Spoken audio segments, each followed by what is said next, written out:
I was reading, wala naman akong magawa, pero kailangan ko magtrabaho. Pero hanggang doon lang, alam niyo yung sweldong pang 2 weeks lang, tapos isusurvive mo na yung next 2 weeks for the next 5 or 10 years of your ministry. Ganun naman talaga, di ba? But I've learned to trust God. So I was reading, I think 2 Corinthians chapter 9, during that time. Tapos naghintay na lang ako sa Panginoon, Lord, padalan mo ako ng panggasolina. And then an elder came and said, so, ginagawa mo dyan? Si Brother Cayetano, ginagawa mo dyan? Sabi ko, nag-iintay ako sa Panginoon ng panggasolina dahil hindi ako makakarating sa aking assignment. And then, nung nakarating ako mga kapatid kasi dinala niya ako ng gasolina, I was telling them about what God has done. And then, Pastor, eto, nakaready na dito kaya pala, pinapaready sa akin ang mga ibibigay ko sa iyo para may panggasolina. Enough for the next whole week, kasama ng pagkain namin. Amen? Amen? Is God not faithful? If I have gave up my faith during that time, where am I now? So I think the downs are part of the beautiful in His time. Amen? Don't forget about the downs. They are part of God making everything beautiful in His time. When I say everything, whether bad or good, these are everything that makes beautiful. Because God is beautiful. Amen? Amen. So you have to trust God. Pero hindi nagtapos doon, Pastor Sabil, long term. Ang sabi sa Ecclesiastes chapter 3, He has also set eternity in human heart. Pag naiinip na ako habang nagda-drive, naka-look forward na ako for eternity. Pag may namatayan, naka-look forward na ako for eternity. Pag nagugutom ako, isip ko na yung eternity. Pag nawawalan ako, eternity. Nung muntik na mamatay si Mrs. Eternity. Nung namatay ako personally, mga kapatid, for 30 seconds sa Minneapolis, bago ko nilagyan ng pacemaker, I was already thinking about eternity. Pag walang problema sa mundo, mga kapatid, we would not think about eternity. Amen? Pag walang problema sa mundong ito, gusto mo na lang dito na lang. Pero pag puno ka ng problema, gusto mo lang eternity. We are looking forward to the things we do not experience. The things we do not see. Amen? So I have lived, I also, while I was working, ang dami kong anxiety, mga kapatid, sa gawain, lalo na kapag you are challenged by the elder. Sabihin na natin, lagyan na natin sa gano'n. You are challenged, but I praise God for all these elders.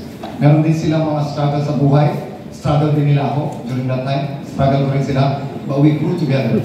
Alam mo yung aabangan ka at tatagayin ka kahit saan, pero pag nung namit mo siya, lumuhod kayong dalawa, nag-pray kayong dalawa, nagyakapan kayo, nag-iyakan kayo. Those were times that I cannot even imagine without the grace of God will happen. And it happened, mga kapatid, every district that I have, meron akong anxiety. And yet, look at this. Therefore, do not worry about tomorrow. Matthew. For tomorrow will worry about itself. Each day has enough trouble with its own.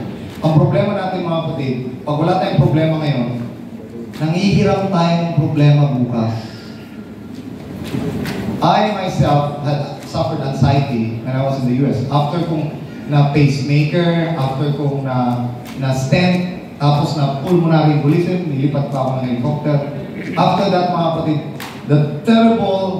I have to face the terrible anxiety. Nasa US ka, wala yung family mo, 3 months ka na doon. That was terrible. Sabi ko nga kay Ivan, di ba pwedeng iwanan mo muna yung asawa mo? Tabihan ko lang muna ako.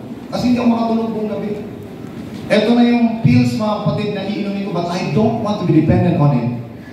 When I suffered anxiety, gumawa na ako ng lahat ng dahilan para maging trigger. Itaas ko kamay ko, trigger ng anxiety.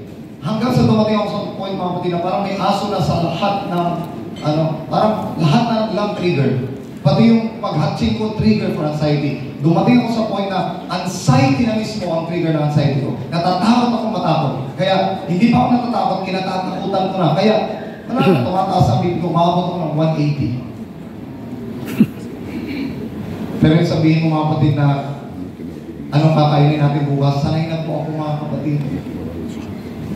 Na 2 weeks lang at 1 week lang, sweldo lang Pasko.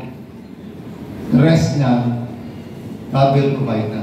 Amen. Kaya hindi na, pagdating sa pagkain mga kapatid, hindi ko na, I'm not anxious anymore about that. Pero dumating ako sa point na paano kung wala ng buhay, paano mamamatay ka na. Papalipat na lang ako mga kapatid, papunta ng Pilipinas, 2021, $3,000 ang pamasahe papunta sa Pilipinas because of anxiety mga kapatid. Tumataas yung BP ko, sabi ni Ma'am Aquino. Pag hindi mo pinigilan yung anxiety mo na yan, hindi ka makakalipad ngayon. Ang mahal nung, sabi ko, kaya nakapigilan. But I have learned not to borrow the worries of tomorrow. Amen. You know what I borrowed? Ano mo kung anong hiniram ko mga kapatid? The hopes of tomorrow. Yung